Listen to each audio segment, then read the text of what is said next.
Mi suegra levantó su copa en mi mansión de 3 millones de euros. Delante de todos, dijo que la casa era de su hijo, y que yo solo tenía permiso para vivir en ella. El dolor fue inmenso, pero la rabia fue más fuerte. No sabían que esa humillación pública no sería mi final, sino el principio de su caída. No van a creer lo que hice justo después. Antes de continuar, suscríbete al canal y cuéntanos desde dónde estás escuchando en los comentarios. Mi nombre es Sofía. Tengo 42 años. Como arquitecta, creía que con construir hogares seguros para otros, mi propia casa estaría a salvo. Pero me di cuenta tarde de que hay cimientos que el hormigón no puede reparar. Todo ocurrió la noche en que acababa de recibir mi mansión de 3 millones de euros. Mi suegra, Isabel, organizó una gran fiesta e invitó a toda la familia. En medio de la cena, se levantó y dijo algo. Algo que me hizo echarla a ella, y a todos los demás, de inmediato. Ahora, cuando miro hacia atrás, a menudo me pregunto dónde empezó todo realmente. Quizás no fue con el tintineo del cristal, cuando Isabel se puso de pie. Tampoco con su sonrisa. Esa sonrisa que tardé años en aprender a descifrar, una que solo curvaba sus labios, pero que nunca, nunca, le llegaba a los ojos. No. Tal vez todo empezó mucho antes. Con el frío del suelo de mármol bajo mis pies, incluso a través de mis tacones. Esta casa, el fruto de 15 años de sudor y noches en vela, nunca se sintió cálida. Ni siquiera al principio. La luz de la lámpara de araña, hecha con cientos de cristales, caía sobre nosotros. Hacía que cada rostro pareciera un pequeño escenario iluminado. Más de 100 personas, familiares y amigos de la familia Martínez, llenaban mi salón. Mi salón. Al menos, eso era lo que yo pensaba. Mi marido, Javier, estaba a mi lado. Apretó mi mano suavemente. Quizás era un gesto para tranquilizarme, pero solo sentí su palma húmeda y fría. Estaba nervioso. Entonces Isabel carraspeó, y el gran salón quedó en silencio. Levantó su copa de vino tinto. El líquido oscuro se balanceó dentro del cristal. Parecía denso, casi como la sangre. Querida familia, queridos amigos, empezó con esa voz dulce que siempre usaba cuando quería algo. Hoy es un día muy especial. Estamos aquí reunidos, en esta casa magnífica, para celebrar el éxito de la familia Martínez. Hizo una pausa. Sus ojos recorrieron la sala, y finalmente, se detuvieron en mí. Quiero agradecer especialmente a mi hijo, Javier, por su arduo trabajo, continuó. Y por su generosidad, al permitir que su esposa, Sofía, pusiera su nombre en esta casa. Un zumbido comenzó en mis oídos. Mi garganta se sentía seca, como el polvo. La palabra resonaba en mi cabeza. Permitir. ¿Permitir? ¿En mi propia casa? Pero ella no había terminado. Sonrió. Era la sonrisa de alguien que acaba de ganar una batalla. A partir de hoy, esta será la casa principal de la familia Martínez. Un lugar donde él, mi hijo, como cabeza de familia, tomará las decisiones para todos nosotros. Se escucharon algunos aplausos. Tímidos al principio, luego más fuertes. Miré a Javier. Él no me miraba a mí. Tenía la vista clavada en el suelo, los hombros encogidos. No dijo nada. Eligió el silencio. Y en ese instante, supe que todo había terminado. Toda la paciencia. Todos los intentos. Todas las veces que me dije a mí misma que mamá solo quiere lo mejor para nosotros. Todo se hizo cenizas. Con mucho cuidado, dejé mi copa sobre la mesa. El sonido del cristal contra la piedra fue claro y nítido. Todas las miradas se giraron hacia mí. Esperaban algo. Tal vez una lágrima. Una sonrisa forzada. Una inclinación de cabeza. No les di nada de eso. Respiré hondo. Sentí cómo se expandían mis pulmones. Y entonces hablé. Mi voz no era alta, pero sí firme. Lo suficientemente clara para que todos pudieran escucharla. Fuera. Una sola palabra. El silencio se hizo espeso. Alguien dejó caer un tenedor. Lo repetí, esta vez mirando directamente a los ojos de Isabel. Fuera de mi casa. Todos ustedes. Ahora mismo. El asombro se convirtió en murmullos. Luego, en indignación. Una tía de Javier se levantó de un salto. Sofía, ¿pero qué dices? Javier por fin se giró hacia mí. Me agarró del brazo. Sofía, por favor, ¿qué estás haciendo? Aparté su mano. No con un gesto brusco, sino con un movimiento lento y deliberado. Lo miré a los ojos, y creo que, por primera vez en 10 años, él vio de verdad lo que había en ellos. Tú también, Javier. Si no puedes estar a mi lado en mi propia casa, entonces puedes irte con ellos. Y así fue como terminó la fiesta. Hubo caos. Gritos.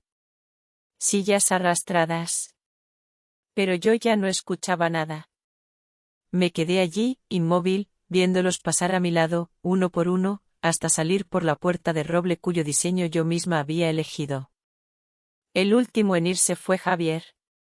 Me miró, con una mezcla de súplica y miedo en los ojos. Pero no dijo nada. Se dio la vuelta y siguió a su madre. La puerta se cerró. El sonido fue pesado y definitivo. Como un punto final. Puso fin a mi matrimonio. A mi familia. A todo. La mansión de 3 millones de euros quedó inmensa y terriblemente silenciosa. Apoyé la espalda contra la puerta. Sentí la madera, sólida y fría. Cerré los ojos. Y en ese silencio, la primera imagen que vino a mi mente no fue el rostro furioso de Isabel. No. Fue la imagen de las manos de mi madre. Manos delgadas y agrietadas por el sol, intentando reparar el tejado de nuestra pequeña casa en Extremadura. Mi madre siempre olía a tierra seca y a jabón. Era un olor limpio, honesto. Un olor que me acompañó durante toda mi infancia en aquel pequeño pueblo de Extremadura, donde el sol de verano agrieta el suelo y el silencio solo se rompe por el canto de las cigarras. Nuestra casa era pequeña, de paredes blancas que mi madre encalaba cada primavera. Pero el tejado era nuestro enemigo silencioso. Cada vez que llovía, el sonido de las goteras era como un reloj que marcaba nuestra pobreza. Unas veces caían en la cocina. Otras, en el pasillo. La peor de todas era la que caía justo al lado de mi cama. Por las noches, me quedaba despierta escuchando ese ploc, ploc, ploc constante. Era el sonido de la impotencia. Recuerdo una tarde de agosto, yo tenía 15 años. El calor era tan intenso que el aire parecía vibrar. Estábamos las dos subidas a una escalera de madera, intentando tapar un agujero con un trozo de teja vieja. El sudor le pegaba el pelo a la frente a mi madre. Sus manos, que yo siempre había conocido como fuertes y capaces, temblaban un poco por el cansancio. Ella era una mujer menuda, de huesos finos, pero con una fortaleza que parecía venir de la misma tierra que pisaba. Había trabajado en el campo desde niña, y luego limpiando casas, para que yo pudiera estudiar. Para que yo tuviera un futuro lejos de allí. Mientras sostenía la teja, ella me miró y sonrió. Una sonrisa cansada, pero llena de una ternura que me apretaba el corazón. No te preocupes, Sofía. Un día de estos, lo arreglaremos bien, me dijo. Y en ese momento, viendo sus hombros caídos y sus ojos llenos de un amor inmenso, algo se encendió dentro de mí. Una pequeña llama de rabia y determinación. No, mamá, le contesté, con una seriedad que ni yo misma reconocía. No lo arreglaremos. Yo te construiré una casa nueva. Ella se rió, una risa suave. Pero yo insistí. Te lo juro, mamá. Un día te construiré una casa tan sólida, que ni la peor tormenta podrá tocarte. Una casa con un tejado fuerte, y con una ventana grande en el salón para que puedas ver salir el sol sin preocuparte por la lluvia. Esa promesa se convirtió en mi norte. Fue el motor que me impulsó a estudiar hasta quedarme dormida sobre los libros. Fue el combustible que me llevó a ser la mejor de mi clase, a ganar premios locales de dibujo, y finalmente, a conseguir esa beca. Una beca para estudiar arquitectura en Madrid. El día que recibí la carta, mi madre no dijo nada. Solo me abrazó durante un largo rato, y sentí una de sus lágrimas caer sobre mi hombro. Madrid era un mundo diferente. Lleno de ruido, de gente, de oportunidades. Yo trabajaba por las mañanas en una cafetería y estudiaba por las tardes. Apenas dormía, pero no me importaba. Tenía mi promesa grabada en el corazón. Fue durante el segundo año de carrera cuando conocí a Javier. Yo estaba haciendo unas prácticas de verano en una pequeña constructora. Él era uno de los ingenieros de la obra. Lo recuerdo apoyado sobre unos planos, con el pelo revuelto por el viento y una expresión concentrada. Era un hombre tranquilo, de pocas palabras pero de sonrisa fácil. Nuestra primera conversación fue sobre la resistencia de una viga de hormigón. Hablamos durante horas. Él no se fijó en mi ropa barata ni en mis manos manchadas de tinta. Se fijó en mis ideas. Vio la pasión que yo sentía por crear, por construir. Nos enamoramos de una manera sencilla y natural. Como dos piezas que encajan sin esfuerzo. Con él, aprendí a reír de nuevo. Me llevaba a pasear por el Retiro, me compraba helado y escuchaba mis sueños como si fueran los más importantes del mundo. Creí que había encontrado a alguien que entendía mi promesa. Alguien que caminaría a mi lado para cumplirla. Cuando le hablé de mi madre y de la casa con la ventana grande, sus ojos se iluminaron. Lo conseguiremos, Sofía, me dijo, tomando mi mano. Juntos. En ese momento, bajo los árboles de Madrid, con su mano cálida entrelazada con la mía, le creí. Creí en él. Creí en nosotros. Creí que el amor era un material de construcción. El más fuerte de todos. No podía imaginar entonces que, años más tarde, ese mismo hombre se quedaría en silencio mientras su madre intentaba demoler, ladrillo a ladrillo, todo lo que yo había construido. Nos casamos en una pequeña ceremonia civil, solo con un par de amigos y mi madre. Javier insistió en que no necesitábamos nada más. Nuestro amor era suficiente. Alquilamos un apartamento modesto en Madrid, un lugar lleno de luz y planos de arquitectura extendidos por el suelo. Éramos felices. O al menos, yo lo era. El primer encuentro con mi suegra, Isabel, fue unas semanas después de la boda. Javier la describía como una mujer tradicional, con carácter, pero sobre todo, como una madre que lo había dado todo por él. Su padre había muerto cuando Javier era solo un niño, e Isabel había sacado adelante el negocio familiar, una pequeña gestoría, con uñas y dientes. Yo iba a esa comida con el corazón abierto, dispuesta a querer a la mujer que había criado al hombre que yo amaba. Isabel vivía en una de las zonas nobles de Madrid. Su casa olía a cera para muebles y a un perfume caro y floral. Era una mujer impecablemente vestida, con el pelo perfectamente peinado y unas perlas discretas en las orejas. Me recibió con una sonrisa. Pero era una sonrisa extraña. Una sonrisa que no calentaba. Sofía, querida.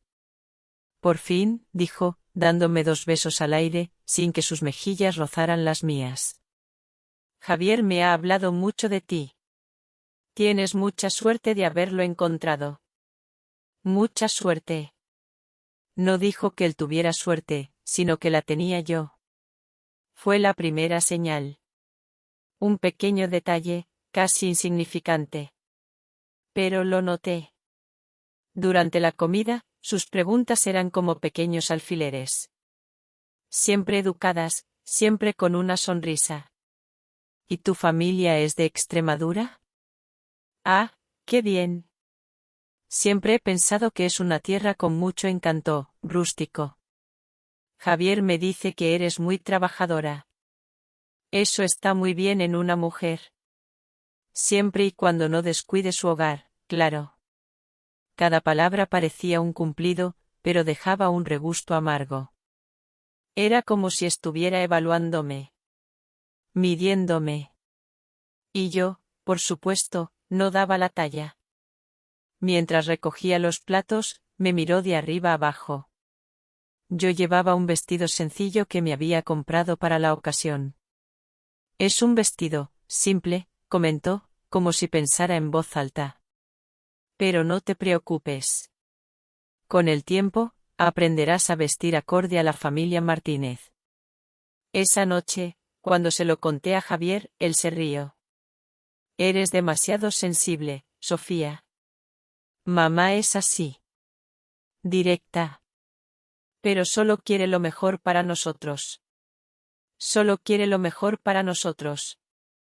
Esa frase se convirtió en el escudo de Javier. La usaba para justificar cada intromisión, cada comentario hiriente. Y yo, por mi parte, intentaba creerle. Me decía a mí misma que yo era la que estaba equivocada. Que venía de un mundo diferente y que quizás, simplemente, no entendía su forma de querer. Pero la sensación de inquietud crecía. Un fin de semana que nos fuimos a visitar a mi madre, al volver, encontré nuestro apartamento cambiado. Isabel había estado allí. Los muebles del salón estaban en una disposición diferente.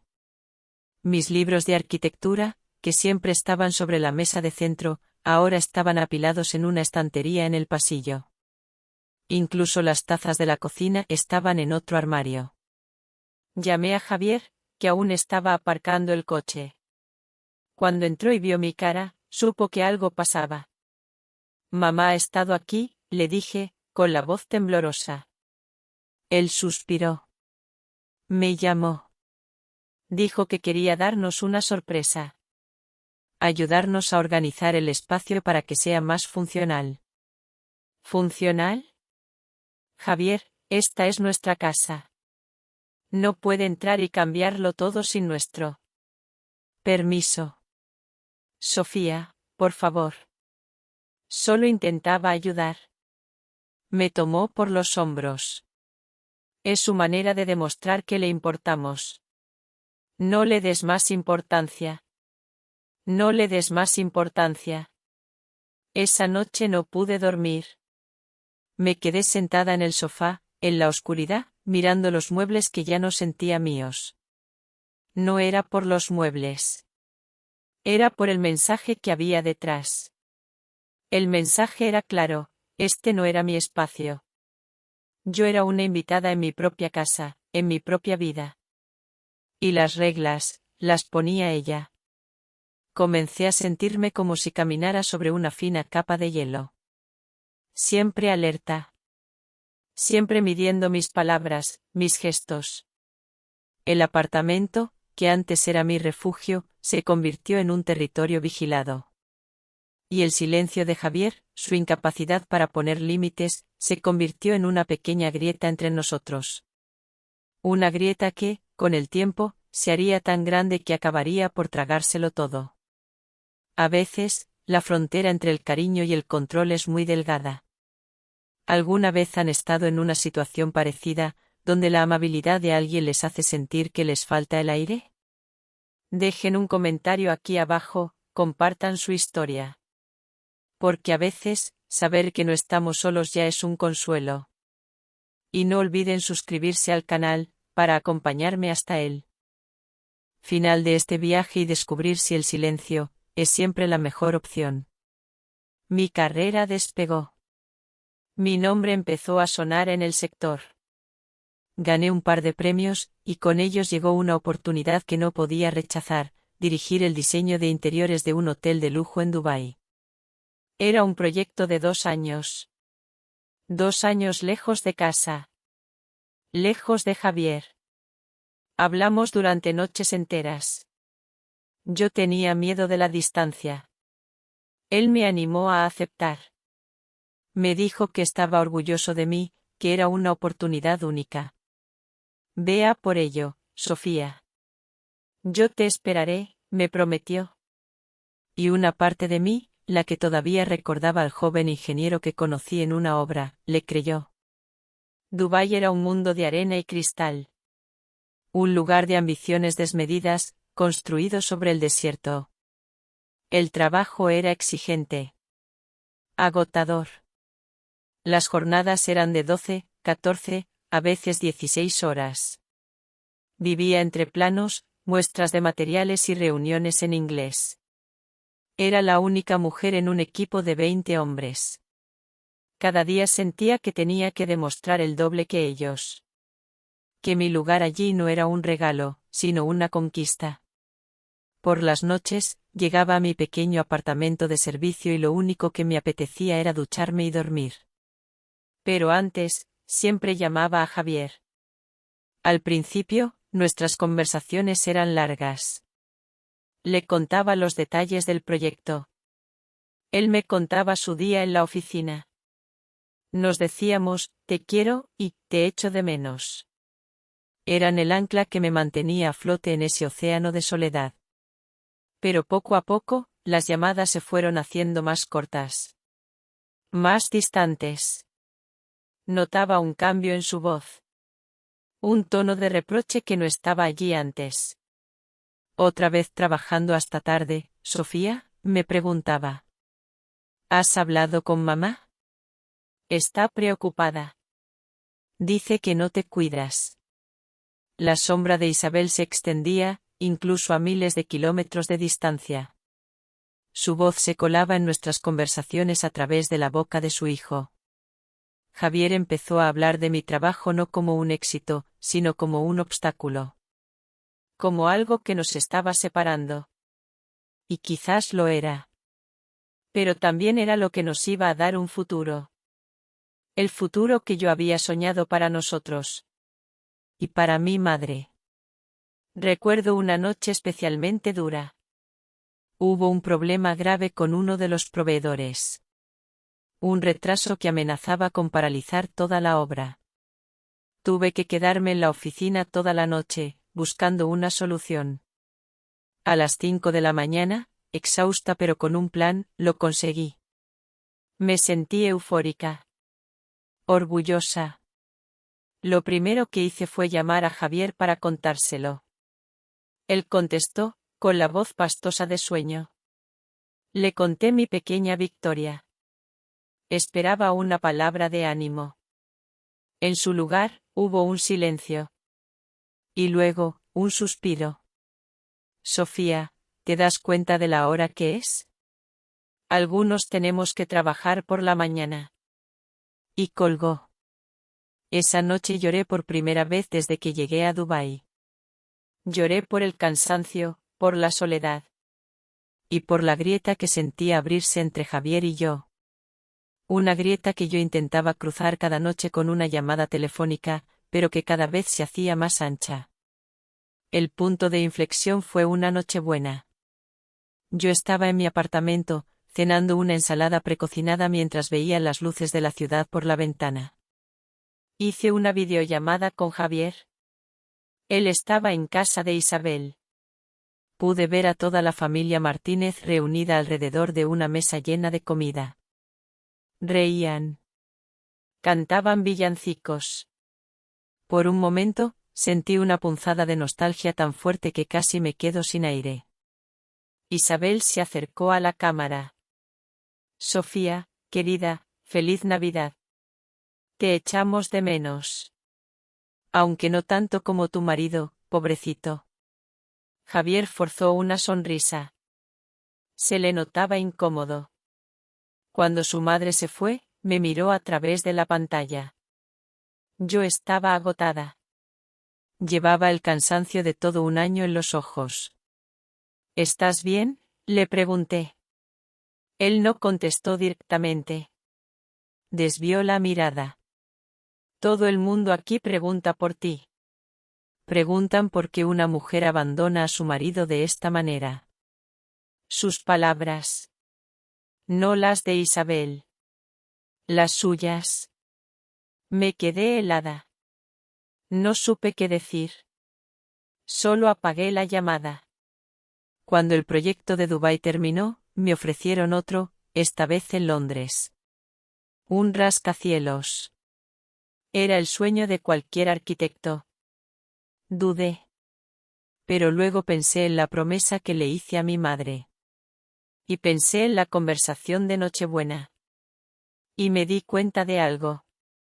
Volver en ese momento, sin haber cumplido mi objetivo, habría sido una rendición. Habría sido darle la razón a Isabel.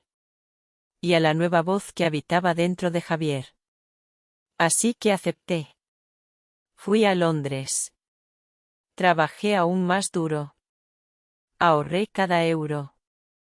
Las llamadas con Javier se hicieron esporádicas. Educadas. Como las de dos extraños que un día compartieron una vida. Y un día, después de casi 5 años viviendo fuera, miré el saldo de mi cuenta bancaria. Lo miré una y otra vez. Y sonreí. Lo había conseguido. Tenía el dinero.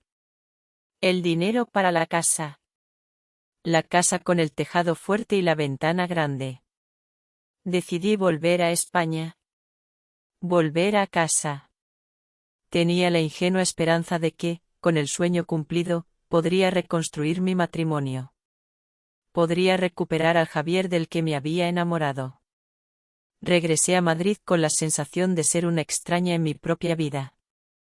Javier me recibió en el aeropuerto con un ramo de flores y una sonrisa que no le llegaba a los ojos. Había algo forzado en nuestro abrazo. La distancia física había creado otra distancia, una más profunda, que ahora vivía entre nosotros. Durante las primeras semanas, intenté ignorarla. Me enfoqué en mi proyecto. Encontrar la casa perfecta.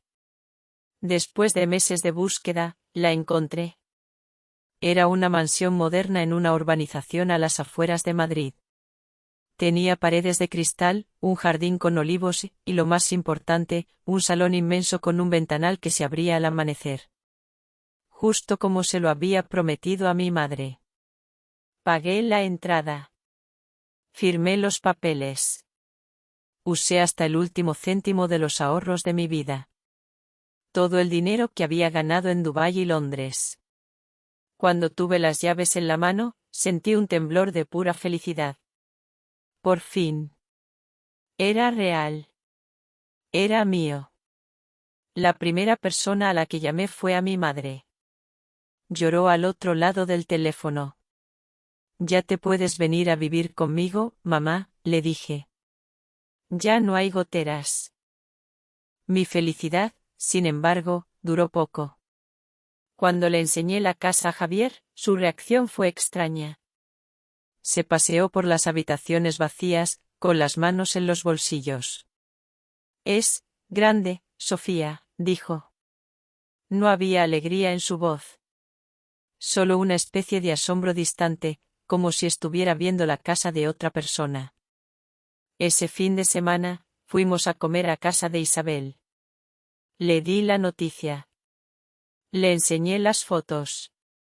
Ella las miró con atención, pasando los dedos por la pantalla del móvil. Una casa preciosa, desde luego, dijo, devolviéndome el teléfono. Hay que celebrarlo. Tenemos que dar una gran fiesta de inauguración. Para que toda la familia vea el éxito de mis hijos. Mis hijos. En plural. Sentí una punzada de incomodidad. Bueno, Isabel, yo había pensado en algo más íntimo. Quizás una cena con los más cercanos. Tonterías, me interrumpió, con una sonrisa condescendiente. Un logro así merece una celebración a lo grande. No te preocupes por nada, querida. Yo me encargo de todo. Si hubiera sabido entonces lo que sé ahora, la habría detenido en ese mismo instante. Habría dicho que no. Pero no lo hice. Miré a Javier, esperando que me apoyara. Pero él solo asintió, con una expresión de alivio. Es una gran idea, mamá. Así Sofía no tiene que estresarse. Y así, la fiesta dejó de ser mía. Se convirtió en la fiesta de Isabel. Ella diseñó las invitaciones. Eligió el catering. Contrató a los camareros. La lista de invitados creció de 20 personas a más de 100. La mayoría, familiares lejanos de los Martínez y amigos de Isabel que yo no había visto en mi vida. Mi casa se convirtió en el escenario de su evento social. Una semana antes de la fiesta, mientras supervisaba la mudanza, una prima de Javier se pasó a echar un vistazo. Se paseó por el jardín, con la mirada crítica. Vaya, Sofía, dijo, con una risita. Por fin Javier tiene una casa a su altura. Con lo mucho que ha trabajado el pobre, se lo merecía. No me mencionó. No mencionó mis años en el extranjero. Mi sacrificio.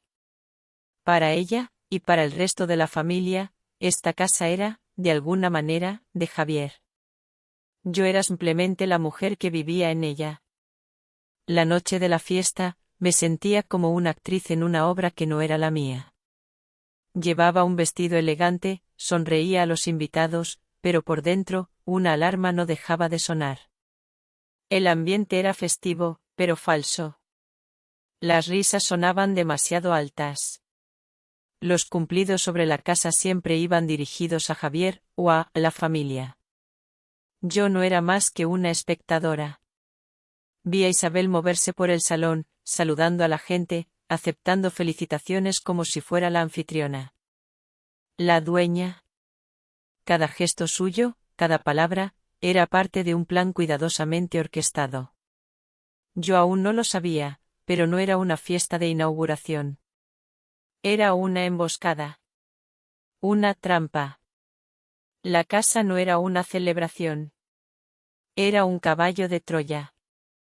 Y yo misma lo había dejado entrar. Javier parecía feliz. Reía, bebía vino, ajeno a la tormenta que se estaba gestando en mis ojos. Para él, todo era normal. Una simple fiesta familiar. Y entonces, llegó el momento. Justo cuando los camareros servían el postre, Isabel tomó una copa de champán. Con una cuchara, dio un golpecito suave en el borde del cristal. Un sonido claro, metálico, que silenció todas las conversaciones. Se puso de pie. Su vestido de diseñador brillaba bajo las luces. Sonrió, esa sonrisa suya, fría y perfecta. Y entonces, dijo aquellas palabras. Querida familia, queridos amigos, tengo algo importante que decir. No dormí en toda la noche. Me quedé sentada en un sillón del salón, viendo cómo las primeras luces del amanecer se filtraban por los enormes ventanales. La casa estaba en silencio. Un silencio denso, pesado, lleno de los ecos de la noche anterior. Había copas de vino a medio beber sobre las mesas. Platos con restos de comida.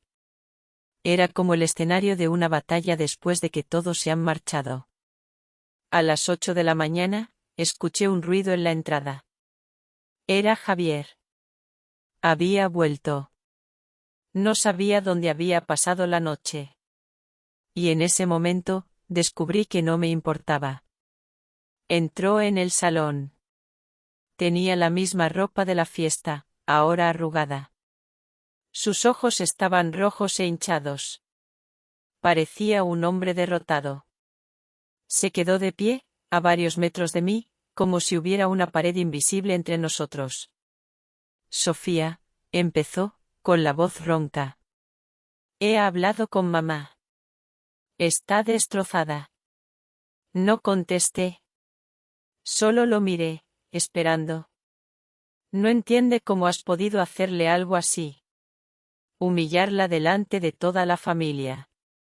Después de todo lo que ha hecho por nosotros. Por nosotros, le interrumpí. Mi voz sonó extraña. Calmada. Fría. ¿Qué ha hecho ella por nosotros, Javier, o qué ha hecho por ti? Él desvió la mirada. Se pasó una mano por el pelo. Ella me crió sola, Sofía. Sacrificó su vida por mí. ¿Acaso no merece disfrutar del éxito de su hijo? ¿Por qué tienes que ser tan egoísta? ¿Egoísta? La palabra me golpeó, pero ya no me hizo daño. Era como si mi capacidad para sentir dolor se hubiera agotado la noche anterior. De repente, todo estaba claro. Javier no veía mi sacrificio. No veía mis años de trabajo, mi soledad. Solo veía el dolor de su madre. En su historia, yo era la villana. La egoísta. La extraña que había venido a romper su perfecta unidad familiar. Esta casa, Javier, dije, levantándome del sillón, la he pagado yo. Con mi trabajo. Con mi sudor. No es el éxito de su hijo. Es el mío. Para ella no hay diferencia, contestó, casi en un susurro. Para ella, somos una familia. Lo mío es tuyo, y lo tuyo, es de la familia. Pues para mí sí hay diferencia, zanje. Y si tú no puedes verla, entonces no tenemos nada más de qué hablar. Se quedó allí, mirándome, con una expresión de profunda tristeza. Como si esperara que yo me derrumbara, que le pidiera perdón. Pero la mujer que había intentado complacerlo durante años ya no existía. Murió la noche anterior, en algún momento entre la sonrisa de su madre y su silencio. Subí a mi despacho. Necesitaba trabajar. Necesitaba hacer algo normal, algo que tuviera sentido. Encendí el ordenador. Y entonces lo vi. Había un correo nuevo en mi bandeja de entrada. El remitente era de uno de los bufetes de abogados más prestigiosos de Madrid. El bufete de Isabel. Lo abrí. Mis manos no temblaban. Estaban firmes. Era una notificación oficial. Un documento en formato PDF. Lenguaje legal, frío, impersonal. Informaba de que la señora Isabel Martínez había iniciado acciones legales contra mí. Solicitaba ante un juez el reconocimiento de la copropiedad de la mansión, alegando contribuciones financieras indirectas y apoyo moral fundamental para el desarrollo de mi carrera.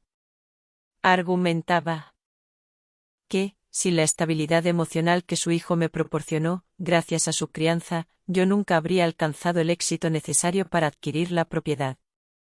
Leí el correo 2 veces. Luego, una tercera. No sentí rabia. Ni sorpresa. Sentí una extraña sensación de alivio. La guerra ya no era silenciosa. Ya no se libraba con sonrisas falsas y comentarios hirientes. Ahora era oficial. Tenía un nombre. Se llamaba demanda.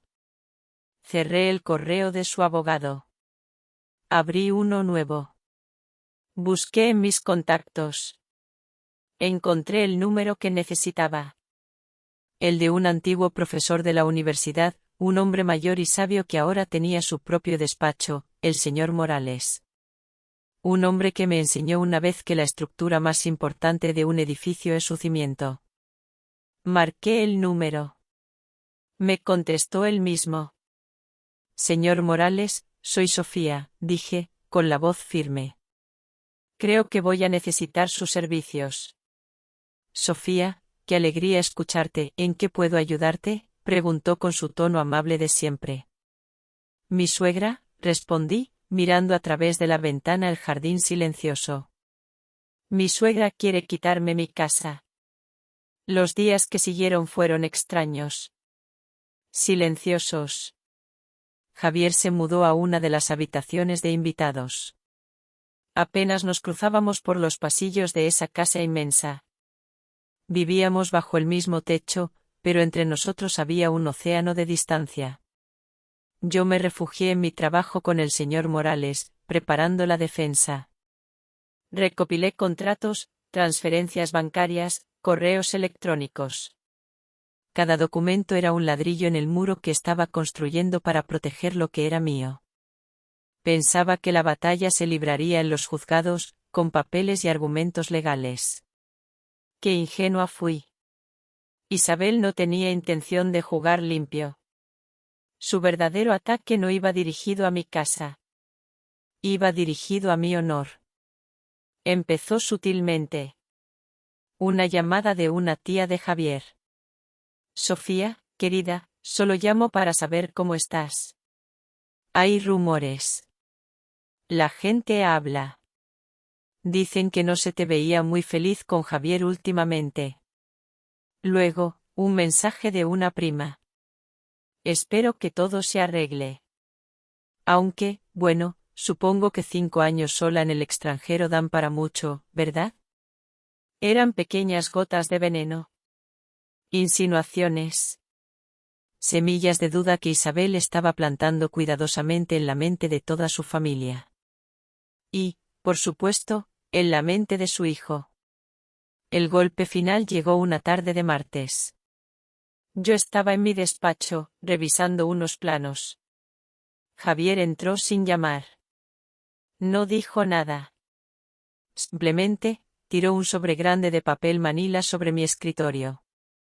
Dentro había una docena de fotografías. Las saqué. Mi corazón empezó a latir deprisa, un tambor desbocado en mi pecho. Eran fotos mías. En Londres. En una de ellas, salía cenando en un pequeño restaurante con David, mi compañero y jefe de proyecto. Estábamos los dos solos, riendo.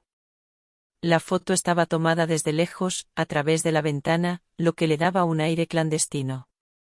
En otra, estábamos saliendo de la oficina. Era tarde. Llovía. David sostenía un paraguas sobre mi cabeza. Su brazo estaba cerca de mi hombro. La perspectiva de la foto hacía que pareciera un abrazo íntimo. Había más. Un café rápido cerca de la obra. Una conversación en un pasillo. Momentos inocentes.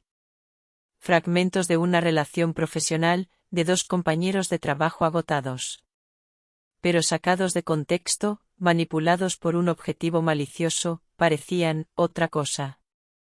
Levanté la vista. Javier me miraba. Sus ojos, que una vez me habían mirado con amor, ahora estaban llenos de una mezcla de dolor y rabia. Explícame esto, dijo, con la voz temblorosa. ¿Es por esto que pasabas tantas noches, trabajando hasta tarde, en Londres? Sentí que el suelo desaparecía bajo mis pies. Javier, es David. Mi compañero. Esas fotos, no significan nada. Estábamos trabajando. ¿Trabajando? Se rió, una risa amarga que no reconocí. Mi madre me las enseñó. Lloraba, Sofía. Decía que lo sabía, que sentía que te estaba perdiendo. Y yo no la creí, le dije que estaba loca. Me señaló con el dedo, temblando. Pero ahora lo veo. Veo por qué no querías que ella estuviera en esta casa. No es por el dinero. Es porque querías traer a tu amante aquí, ¿verdad? Cada palabra era un golpe físico. Me quedé sin aire. Intenté hablar, explicarle. Pero era inútil. Ya no me escuchaba. Solo escuchaba la voz de su madre, que ahora gritaba dentro de su cabeza. La duda, ese veneno lento y corrosivo, había hecho su trabajo. Había destruido lo poco que quedaba de su confianza en mí. Se fue, dando un portazo. Me quedé sola, con las fotografías esparcidas sobre la mesa. Eran mentiras. Pero eran mentiras poderosas. Mentiras que habían conseguido lo que ninguna discusión había logrado. Me habían aislado por completo. Esa noche, me senté en la oscuridad del salón, mirando mi reflejo en el cristal negro de la ventana.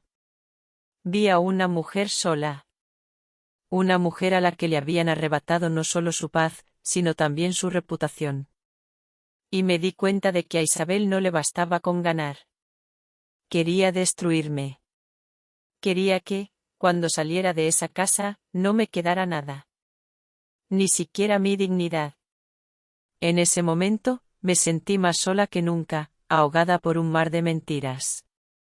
A veces, el ataque más doloroso no es el que va dirigido a tus bienes, sino a tu persona. Si todavía me están escuchando, les pido que dejen un número 1 en los comentarios, para saber que todavía hay alguien que me acompaña en este viaje.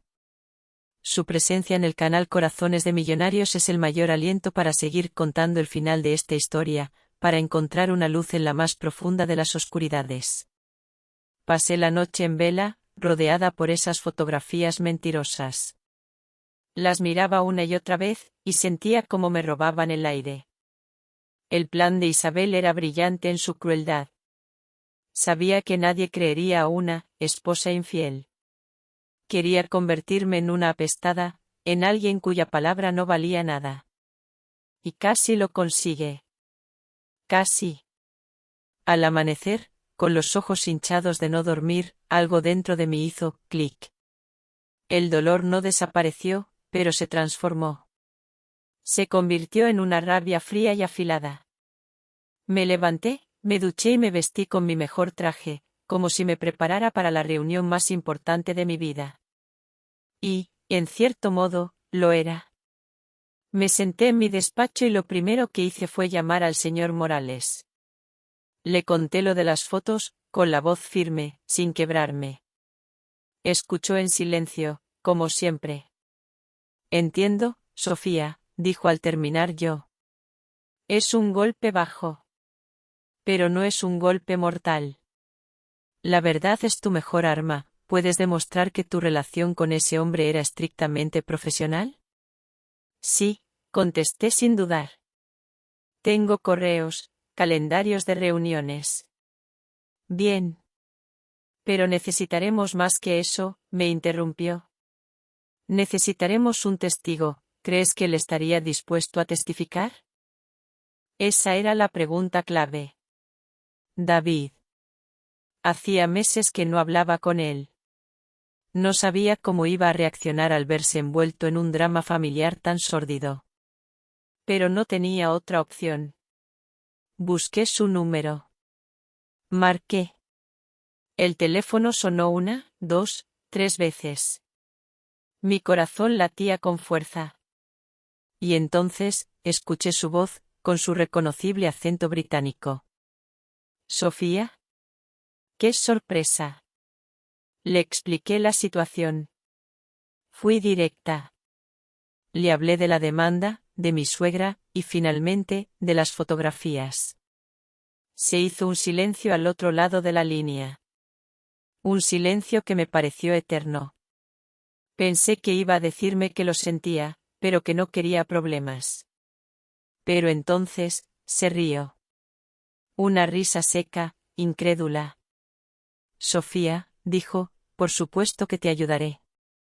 Esa mujer está loca. Sentí un alivio tan inmenso que tuve que sentarme. Tengo todos los correos y los registros de viaje, continuó. Las actas de las reuniones nocturnas, con la hora y los asistentes. Todo con sello de la empresa. La verdad está de nuestro lado. Solo dime qué necesitas. Cuando colgué el teléfono, sentí que podía respirar de nuevo. No estaba sola. La verdad tenía un aliado. Durante la siguiente semana, David me envió todo lo que tenía. Documentos impecables, irrefutables. Se los reenvié al señor Morales. Su respuesta fue inmediata. Excelente, Sofía. Con esto, su ataque a tu reputación queda neutralizado. Ahora, volvamos a centrarnos en el dinero. Por primera vez en mucho tiempo, sentí una chispa de esperanza. Teníamos pruebas. Teníamos un testigo. Teníamos la verdad. Me sentía fuerte, preparada para la batalla final. Pero Isabel siempre iba un paso por delante. 2 días antes de la primera vista en el juzgado, el señor Morales me llamó. Su voz, normalmente tan calmada, sonaba grave. Sofía, necesito que vengas al despacho. Ahora mismo. El abogado de tu suegra nos ha enviado nueva documentación. Fui de inmediato. Cuando llegué, el señor Morales tenía sobre su mesa una carpeta gruesa. Me la tendió sin decir una palabra. La abrí. Dentro había extractos bancarios. Decenas de ellos. Eran de una cuenta que yo no reconocía. Una cuenta en un banco de Suiza. Una cuenta a nombre de Javier Martínez. Y en esos extractos, se veían varias transferencias de grandes sumas de dinero, hechas a lo largo de los últimos 5 años. El dinero salía de esa cuenta secreta de Javier, y entraba directamente en la cuenta que yo había usado para pagar la mansión. Las fechas coincidían. Las cantidades eran enormes. Sumaban casi 2 millones de euros. Debajo de los extractos, había una nota del abogado de Isabel. Decía: sugerimos a su cliente que retire la demanda para conservar el poco honor que le queda. Como pueden ver, el dinero nunca fue suyo. Miré al señor Morales, con los ojos abiertos como platos. No entendía nada. Esto es imposible, balbuceé. Este dinero no existe. Estas transferencias nunca ocurrieron. Él asintió lentamente, observándome por encima de sus gafas. Lo sé, Sofía. Pero esto es un trabajo profesional. Han falsificado las transferencias, los extractos, los sellos del banco. Es una trampa perfecta. Quieren que te rindas. Me dejé caer en una silla. La esperanza que había sentido se desvaneció, reemplazada por un frío glacial. Habían creado una realidad alternativa, una mentira tan bien construida que parecía más real que la propia verdad. Javier. ¿Sabría él algo de esto? ¿O también era una víctima, un peón en el juego de su madre? El señor Morales se acercó. Puso una mano en mi hombro. Quieren que te derrumbes, Sofía. Pero también han cometido un error. En algún sitio. Siempre lo cometen. Y lo encontraremos. Pero mientras lo decía, yo solo podía pensar en la mirada de Javier. En su duda. Con esos papeles en la mano, su duda se convertiría en certeza. Y mi verdad, la única que yo tenía, se convertiría en nada más que aire. El día del juicio, el cielo de Madrid estaba cubierto por una capa de nubes grises, densas, como si la ciudad entera contuviera la respiración. Me puse un traje de chaqueta azul oscuro, el color de la serenidad. O al menos, de la serenidad que intentaba aparentar. No sentía miedo. Solo un cansancio profundo, y una extraña sensación de paz.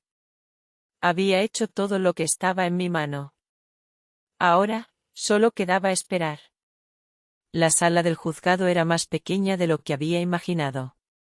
Las paredes estaban cubiertas de madera oscura, y el aire olía a papel viejo y a justicia lenta. Al otro lado de la sala, sentada en el banquillo de los demandantes, estaba Isabel. Llevaba un traje de color rojo intenso, como una declaración de guerra. A su lado, Javier. No me miró. Tenía la vista fija en sus manos, entrelazadas sobre su regazo. Parecía un hombre mucho mayor de lo que era.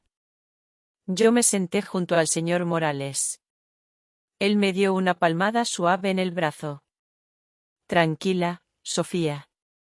Confía en la verdad. La sesión comenzó. El abogado de Isabel, un hombre de sonrisa arrogante, presentó su caso. Habló de la fragilidad emocional de una joven arquitecta lejos de casa. Habló del inquebrantable apoyo de su marido, Javier. Y finalmente, presentó su prueba estrella, la carpeta con los extractos bancarios falsificados. La depositó sobre la mesa del juez con un gesto teatral. Como puede ver, señoría, más de la mitad del dinero para la compra de la propiedad provino directamente de una cuenta del señor Martínez. Su esposa, la señora Sofía, actuó meramente como gestora. La casa es, por derecho, un bien familiar. El juez, un hombre mayor de expresión impasible, examinó los papeles. Hubo un silencio denso en la sala. Pude ver una pequeña sonrisa de triunfo en los labios de Isabel. Entonces, llegó el turno del señor Morales. Se levantó con calma. Señoría, con todo el respeto, los documentos que acaba de recibir mi colega son una obra de ficción. Una ficción muy elaborada, debo admitir. Pero una ficción, al fin y al cabo. Y para demostrarlo, me gustaría llamar a nuestro primer testigo, la señora Herrera, perito judicial en análisis documental y financiero. Una mujer de aspecto severo se acercó al estrado. Juró su cargo. El señor Morales le tendió una copia de los extractos. Señora Herrera, ¿ha tenido usted la oportunidad de analizar estos documentos y compararlos con los registros oficiales del banco suizo en cuestión, obtenidos mediante comisión rogatoria? Sí, la he tenido, contestó la mujer, con una voz clara y cortante. ¿Y cuál es su conclusión profesional? La perito se ajustó las gafas. Mi conclusión es que estos documentos son una falsificación. Las firmas han sido escaneadas y superpuestas digitalmente. Los códigos de transacción no se corresponden con los formatos internacionales. Y lo más importante, las marcas de tiempo de las supuestas transferencias no coinciden con los registros de actividad de los servidores del banco. Dicho de forma sencilla, señoría, estas transferencias nunca existieron. Un murmullo recorrió la sala. La sonrisa de Isabel se desvaneció. Su cara se quedó pálida. El abogado de Isabel se levantó para protestar, pero el juez lo silenció con un gesto. Pero no hemos terminado, señoría, continuó el señor Morales. La demandante no solo ha intentado fabricar una mentira financiera. También ha intentado destruir la reputación de mi cliente. Para refutar esas calumnias, llamamos a nuestro segundo testigo, el señor David Miller, que ha volado desde Londres para estar hoy aquí. David entró en la sala. Alto, sereno, vestido con un traje impecable. Su presencia llenó el espacio. Juró decir la verdad. El señor Morales le mostró las fotografías que Javier me había tirado sobre la mesa. Señor Miller, ¿reconoce usted estas fotografías? Sí, las reconozco. ¿Podría describir a este tribunal la naturaleza de su relación con la señora Sofía? David miró directamente al juez. La señora Sofía era mi colega y la arquitecta jefa de uno de los proyectos más importantes de mi carrera. Nuestra relación fue, y es, estrictamente profesional y de profundo respeto mutuo. Las cenas y cafés que se ven en esas fotos eran reuniones de trabajo, a menudo después de jornadas de más de 14 horas. Tengo aquí las actas de cada una de esas reuniones, con la lista de temas tratados y los asistentes. Como puede ver, nunca estábamos solos. Dejó una carpeta sobre la mesa. La verdad, documentada, sellada y firmada. El abogado de Isabel intentó interrogarlo, pero sus preguntas se perdían. La verdad de David era sólida. Inamovible. Cuando David terminó, el señor Morales presentó mis pruebas. Mis contratos. Mis nóminas. Las transferencias internacionales desde mis empresas pagadoras a mi cuenta personal en España. Cada euro, documentado. Cada sacrificio, justificado. El juez no necesitó mucho tiempo. Se retiró a deliberar apenas 10 minutos. Cuando volvió, el silencio en la sala era absoluto. Se ajustó las gafas y miró sus papeles. Y entonces, pronunció las palabras que yo llevaba meses esperando escuchar. Vistos los hechos y las pruebas presentadas, este tribunal concluye que la documentación aportada por la parte demandante carece de toda validez legal al haber sido probada su falsedad. Por el contrario, la documentación de la parte demandada demuestra de forma inequívoca el origen legítimo y personal de los fondos utilizados para la compra del inmueble. Hizo una pausa. Miró a Isabel. Luego, a mí. Se desestima la demanda en su totalidad. La propiedad pertenece, única y legítimamente, a la señora Sofía. El mazo del juez golpeó la madera. Un sonido seco. 3 veces. El eco resonó en la sala como un trueno. Y entonces, por fin, lloré. No eran lágrimas de tristeza. Ni siquiera de alegría. Eran lágrimas de liberación. En ese momento, nuestros ojos se cruzaron. Los de Javier y los míos. En su mirada, vi un abismo de arrepentimiento. De vergüenza. Pero ya era tarde. El mazo del juez no solo había cerrado un caso. Había sentenciado el final de nuestro matrimonio. Isabel intentó levantarse, gritar algo. Pero su abogado la detuvo. Su rostro, antes lleno de arrogancia, era ahora la máscara de la derrota. Salí de la sala sin mirar atrás. El cielo seguía gris, pero a mí me pareció que, por primera vez en mucho tiempo, empezaba a salir el sol. Cuando regresé a casa después del juicio, la encontré en silencio. Pero era un silencio diferente. Ya no era el silencio denso y opresivo de los últimos meses. Era un silencio limpio. Un lienzo en blanco. Por primera vez desde que puse un pie aquí, sentí que este lugar era, de verdad, mi hogar. Subí las escaleras lentamente, pasando la mano por la barandilla de madera lisa. Fui de habitación en habitación, abriendo todas las ventanas. Dejé que el aire fresco de la tarde entrara, que se llevara los últimos fantasmas. El olor a cerrado, a conflicto, a tristeza. Esa tarde, Javier vino a recoger sus cosas. No trajo maletas. Solo una pequeña caja de cartón.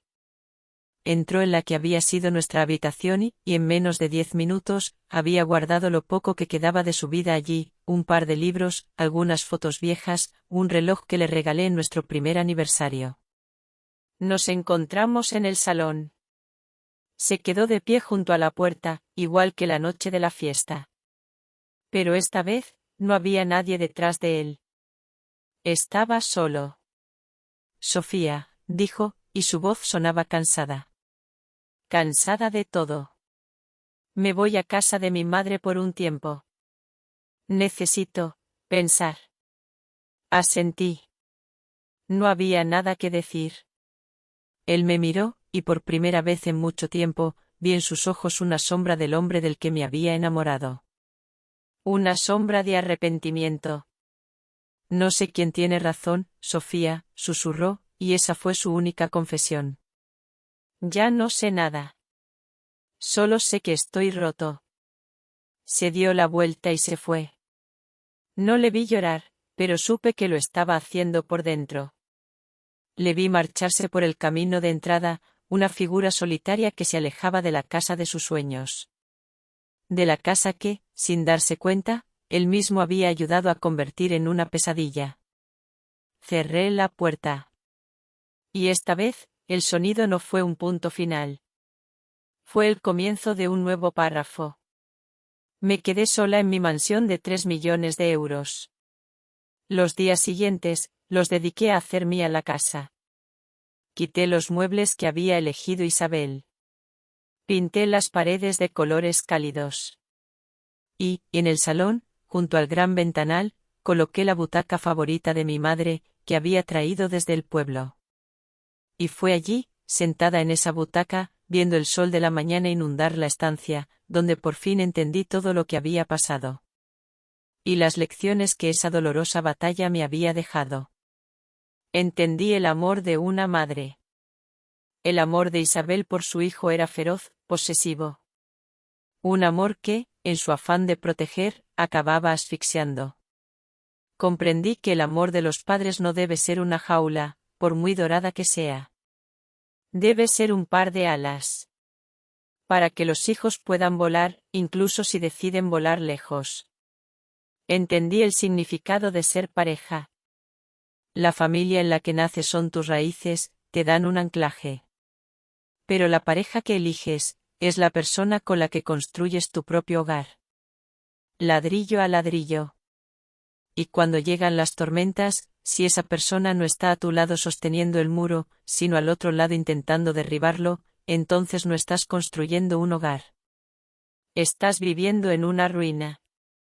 Y sobre todo, entendí algo sobre la naturaleza humana. Sobre cómo, en este mundo moderno, la envidia y el resentimiento pueden disfrazarse de tradición y de amor familiar. Sobre cómo las batallas más crueles no se luchan con gritos, sino con silencios. Con sonrisas frías y palabras que hieren como el cristal roto. Gané un juicio. Me quedé con una casa. Pero perdí una familia que creí tener. Y descubrí que, a veces, para ganarte a ti misma, tienes que estar dispuesta a perderlo todo. Ahora vivo aquí, en mi casa silenciosa. Mi madre viene a pasar largas temporadas conmigo. Nos sentamos juntas en el salón, junto a la ventana, y vemos amanecer. Su presencia es el único calor que estas paredes necesitan. Y a menudo pienso en todas las mujeres, y también hombres, que quizás estén viviendo su propia guerra silenciosa. Personas que aguantan, que ceden, que se hacen pequeñas para no molestar, por miedo a romper esa frágil paz llamada familia. A ellas, si me escuchan, me gustaría decirles algo. La paz que exige tu rendición, no es paz. Es una tiranía. Porque al final del día, la casa más importante, la estructura más sólida que debemos proteger a toda costa, no es una mansión de 3 millones de euros. Aquí termina la historia de Sofía. ¿Qué piensan ustedes de su decisión final? ¿Habrían hecho algo diferente en su lugar? Compartan sus reflexiones en los comentarios. Les aseguro que leo cada una de sus palabras. Si esta historia les ha hecho pensar o sentir algo especial, no olviden dejar un me gusta, compartirla con alguien a quien crean que también podría conmover, y por supuesto, suscribirse al canal, Corazones de Millonarios, para no perderse los secretos que aún nos quedan por desvelar. Nos vemos en la próxima historia, y quién sabe, tal vez la próxima vez, el protagonista sea usted.